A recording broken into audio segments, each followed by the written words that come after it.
Assalamualaikum warahmatullahi wabarakatuh. Selamat pagi anak-anakku sekalian. Pada kesempatan kali ini, Budian akan menyampaikan dan menjelaskan materi terkait pluralitas masyarakat Indonesia. Materi ini kelas 8. Nah, jadi sebelumnya, pernahkah kalian mengetahui atau pernah mendengar apa yang dimaksud dengan kata pluralitas? Jika kalian pernah mendengar, mungkin saja kalian sudah memahami bahwa kita akan mempelajari tentang apa.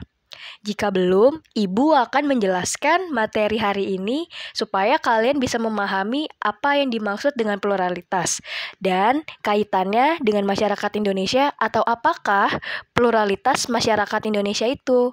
Ya, selamat menyaksikan. Baik anak-anak, yang pertama di sini adalah pengertian pluralisme. Pluralisme berasal dari bahasa Inggris yaitu pluralism. Terdiri dari dua kata yaitu plural yang berarti beragam dan isme yang berarti paham, yang berarti beragam pemahaman. Berikutnya, pluralisme biasa dikenal dengan istilah multikultural yang berarti masyarakat majemuk. Nah, di sini multikultur bisa juga diartikan sebagai kebudayaan yang beraneka. Kultur berasal dari kata culture yaitu budaya, sementara multi yaitu beraneka ragam. Nah, berikutnya, negara yang mengandung atau menganut multikultur yaitu seperti Swiss dan Amerika Serikat. Nah, di sini ada 4 macam pluralitas. Yang pertama, pluralitas suku bangsa.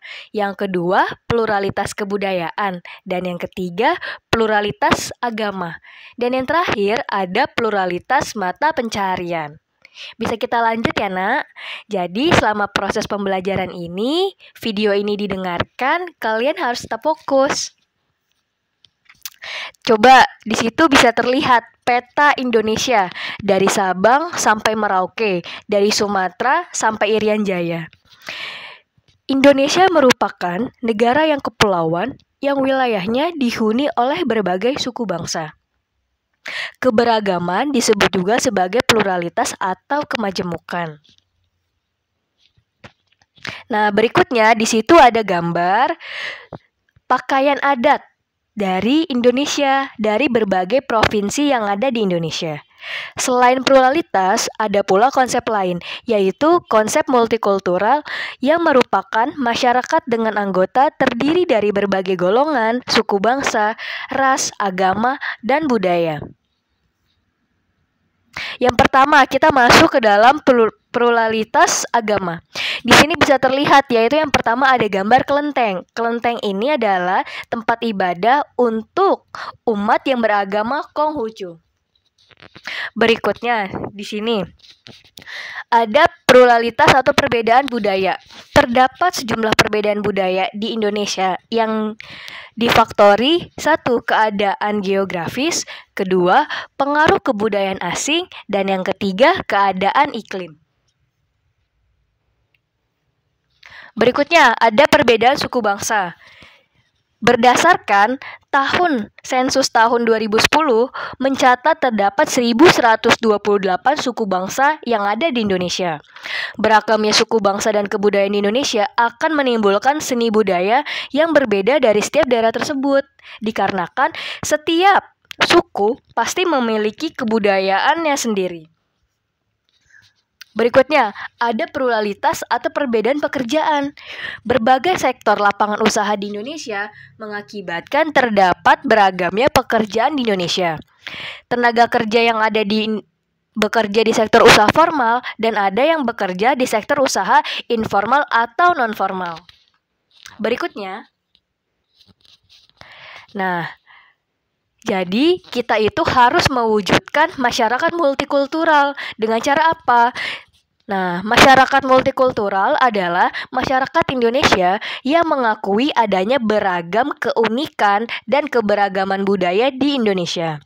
Masyarakat yang mengakui adanya perbedaan tetapi tidak mengekang kelompok lain karena adanya sikap toleransi dan saling menghargai. Nah, salah satu upaya untuk mewujudkan masyarakat multikultural adalah melestarikan budaya yang ada. Bisa dilihat di gambar yang tertampil pada video tersebut bahwa ada seorang nenek yang sedang membatik. Membatik merupakan pendidikan multikultural sebagai wujud adat kebiasaan atau tradisi suatu daerah. Nah, di sini ada cara mewujudkan masyarakat multikultural. Kalau kita tidak saling toleransi, tidak berbineka tunggal ika, bisa saja kita ini muncul. Muncul apa? Muncul perbedaan atau perpecahan budaya. Ada tahapannya. Yang pertama tahapan orientasi, yang kedua tahap evaluasi, dan yang ketiga ini tahap kontrol. Nah, ada pula faktor yang menyebabkan terjadinya masyarakat plural. Yang pertama, keadaan geografis. Dengan kondisi wilayah Indonesia dari Sabang sampai Merauke itu menyebabkan keadaan geografisnya mengakibatkan terjadinya masyarakat plural. Yang kedua, iklim yang berbeda. Dan yang ketiga, faktor fisik dan geologi. Dan yang keempat ini pengaruh kebudayaan asing. Bisa dilihat ya, saat ini seiring perkembangan waktu, seiring zaman makin modern, budaya asing itu banyak masuk ke dalam negara kita. Dan ini mempengaruhi terjadinya masyarakat plural yang ada di Indonesia. Nah, dari tadi kita bilang nih, apa aja sih Bu? Masyarakat plural itu karakteristiknya yang seperti apa Bu? Nah, kita bingung Bu. Baik. Menurut Pierre Van der Berg, karakteristik masyarakat plural antara lain 1. Terjadinya segmentasi ke dalam bentuk-bentuk kelompok yang seringkali memiliki subkebudayaan yang berbeda dengan satu yang lainnya. Yang kedua, memiliki struktur sosial yang terbagi-bagi. Ketiga, kurang mengembangkan konsensus di antara para anggota terhadap nilai yang berdasar sifat. Keempat, relatif mengalami konflik antar kelompok. Yang kelima, secara relatif integritas tumbuh di atas paksaan dan saling ketergantungan. Yang keenam, adanya dominasi politik dari kelompok ke yang lainnya. Nah, seperti ini. Nah, jadi setelah tadi kalian mendapatkan materi, Ibu akan memberikan soal latihan. Nah, yang pertama ini sebutkan 5 sikap positif. Ya, cara kita mencerminkan sikap pluralitas antar sesama masyarakat, sesama manusia. Berikutnya, yang kedua, kamu jelaskan apa dampak positif dan dampak negatif dengan adanya masyarakat plural. Yang ketiga, jelaskan budaya dan fungsi keragaman budaya di Indonesia. Yang keempat, sebutkan 8 suku bangsa ya yang ada di Indonesia, mulai dari Sabang sampai Merauke. Yang kelima, sebutkan nama-nama hari raya dari setiap agama yang ada di Indonesia. Nah, tugas ini kamu kerjakan lalu dikumpulkan pada pertemuan berikutnya. Baik anak-anak, adakah yang ingin bertanya? Nanti kalau ada yang bertanya, bisa kamu sampaikan kepada Budian di dalam grup WhatsApp. Nah, mungkin saja setelah memahami materi ini dan kaitannya dengan kehidupan sehari-hari, kamu sudah mulai tahu bahwa kita Indonesia ini adalah masyarakat yang beraneka ragam. Suku bangsa di Indonesia ini sangat beragam. Dan kita pun adalah masyarakat majemuk, masyarakat multikultur.